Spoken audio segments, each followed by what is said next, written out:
Hello, Brent with All Octane here. In this video, we're going to look at the 2022 Jeep Wagoneer.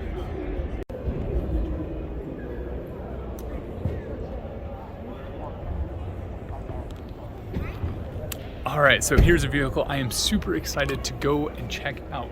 We have the brand new Jeep Wagoneer. This thing looks amazing from the exterior. You can see right here on the engine, we've got Wagoneer designed in Auburn Hills, Michigan, which is not far from my hometown. It says born in America here. We have I'm not actually even sure what the engine size is on this thing, but the exterior looks amazing. I'm super excited to take a look at how this thing is inside. But again, we'll take a quick look around the exterior. Looks like it has fold-up running boards, which is pretty sweet. All right, so I believe these might be retractable running boards, but because the power is off, they have them down and permanently staying down. This one does not have a key fob in the door, but it does have the same kind of mechanism. Looks like you can actually put in a key back here. I'm trying to see if I can get that for you guys. I'll pull that door out a little bit. You can see that you can actually put in a key here if need be. So if you do lose power and you had to have access to your Grand Wagoneer, actually this is a Wagoneer, the Grand Wagoneer is behind me. To get access to the Wagoneer, you would be able to still access it without power, because it looks like, obviously with these auto shows, cars are without power. We've got some nice materials on the door here, some nice switches. These actually feel not quite flimsy, but they are also, they feel good on the fingers. That is kind of nice. Looks like we've got some options of drivers 1 and 2, maybe options there. Some HVAC vents. There's the storage in the door. We have a Macintosh system in this thing, no JBL. Let's go ahead and jump in here where it says Wagoneer right on the steering wheel. These seats are not adjustable because they would require power, so I unfortunately am not able to adjust these seats. However, I will still be able to now put that down. The center console is expansive. It does have a nice feel to it. The pedal placement is very nice. I'm able to get my feet rested on the ground and quickly adjust from the gas to the brake. Start stop button. We have a nice clean expanse. I'll show you that here in a second. This is a massive screen. Ram used to put massive screens in their trucks. We're going to probably jump in one of those sometime soon, but right now it looks like they've put that into the Wagoneer. It has a huge, nice touch screen. Doesn't look like it will turn on there. Again, there is no power. The turn signal stalks, they don't feel that flimsy or cheap. We've got a nice push on all of them. That's kind of nice. Looks like the gear selector is a knob.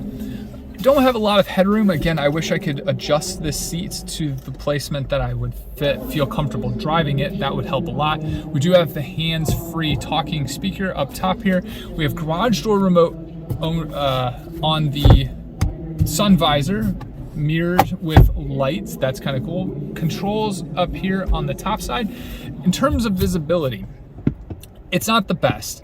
The A-pillar is pretty far away from me on my left side, which is great. I can see very well out the window. However, out the right-hand side, I do have very limited visibility.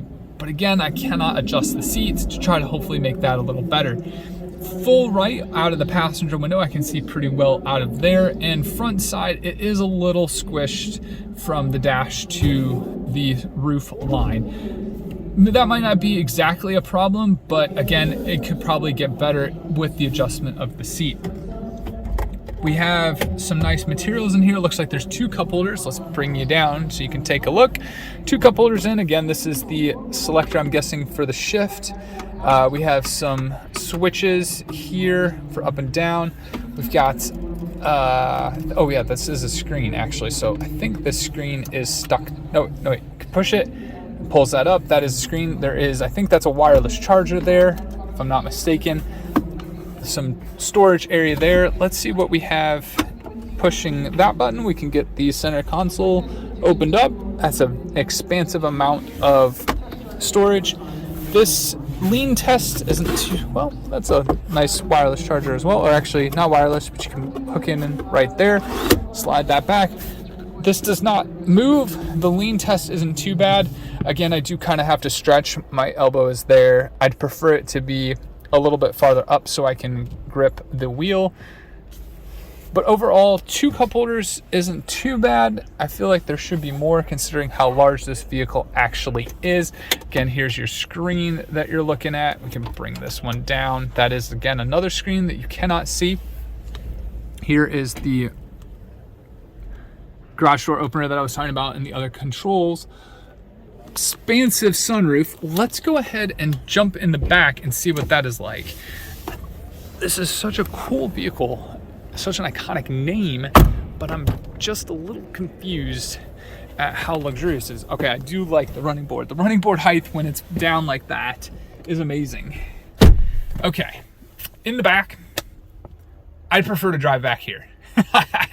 Chauffeur me around in this thing. This is super comfortable. The backrest is nice. I was able to comfortably sit in the driver's seat, as you guys saw. I am now in the back seat, fully reclined. Look how much space there is. That is amazing. We have a very luxurious rear control system for the passengers. I'm not really sure. Oh, those are their vents. Okay, so that doesn't move. We've got some nice HVAC controls, outlets, as well as cup holders there. There are no cup holders like in the Sienna where it has a little basket off the top, but there is a massive amount of room back here for cargo and snacks and all kinds of good stuff. Plenty of leg room. The controls, the seat rest with the armrest are very nice. It's a very comfortable, sturdy seat back. I do like that. I'm guessing maybe for a long trip it might get a little uncomfortable. Maybe, but I don't know. I like that. I like more firm seats. So with this being said, let's kind of move to the back. This should not be too hard. I don't know if I'll even have to move the seats. Okay. Wow. Wow. All I can say is wow. I'm able to slide back here. Again, you saw how much space I had. I was in the front, had plenty of space, but I would like to adjust it a little bit. I probably would not have gone much farther back. I would have probably only gone forward. Then in the middle, I had plenty of space. You guys saw how much space I had. In the rear, I am touching the rear seat, but that really isn't too much of a problem. I am not disappointed with that. It's not uncomfortable to the point where I wouldn't want to drive a short distance like this, and it could be adjusted, which means I could then start driving long distance. There is a nice cup holder back here. There are some adjustments with some chargers, some storage, as well as the same thing on the other side. And this is a bench seat. Let's see if anything down here, does anything here fold down? No, it does not look like anything folds down. In the back, I'm not sure if I can open this up because I can go try. But look at that. It's got all the power seats, got plenty of outlets back there, and there's still plenty of cargo space. I don't know if it will fit 7 people's worth of cargo for a road trip back there, but it certainly comes closer than, let's say, the Sequoia maybe. And I'm gonna have to go check the sticker on this. This is probably in the $70,000 to $80,000 range. It might even be more. And this actually has a 3rd row sunroom. I keep saying sunroom. I keep thinking houses because we have a sunroom in my house. A sunroof. This has a 3rd row sunroof. That's also kind of a cool thing. This is awesome. Considering the fact that it is a Jeep, this is huge. I really like it. I'm not quite sure how much all the full flat works, and that's not something I'm really gonna test at this time, but the driver's side isn't too bad. The middle seats and the rear seats are fantastic. I'd highly recommend it for people moving and cargo moving. Driving, like I said, it's not the most spectacular machine, but it's not the worst machine. The driver's seat was comfortable, but it wasn't amazing. I'd highly recommend the Wagoneer. I'm sure the Grand Wagoneer is even better. I'm not really sure what the difference is, so I'm gonna go figure that out, but I'm also gonna check, see if I can access this back for you guys, and I'm also gonna check the window sticker on this thing as well. So let's go do that. Couldn't get in the back, so we won't be doing that, but this is a base price of $76,000.